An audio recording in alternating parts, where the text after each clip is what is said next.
علامہ اقبال علیہ الرحمہ نے قائد اعظم علیہ الرحمہ سے کہا کہ ہم نے غازی علم الدین ڈیفنس کمیٹی بنائی ہے، غازی علم الدین شہید علیہ الرحمہ کو رہا کروانا، چندہ دیجیے۔ کون چندہ مانگ رہا ہے؟ علامہ اقبال۔ کس سے؟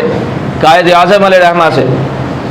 آج کچھ لوگ کہتے ہیں قائد اعظم سے مذہب سے دور تھے، جبکہ قائد اعظم علیہ الرحمہ نے اپنی جیب سے چیک بک نکالی اور علامہ اقبال علیہ الرحمہ کو دیتے ہوئے کہا کہ اگر آپ کسی دنیاوی مقصد کے لیے چندہ مانگتے تو میں حساب سے دیتا، آپ نے ایک عاشق رسول کے لیے چندہ مانگا ہے، جتنا آپ چیک پر لکھیں گے میں اتنا ہی چندہ دوں گا۔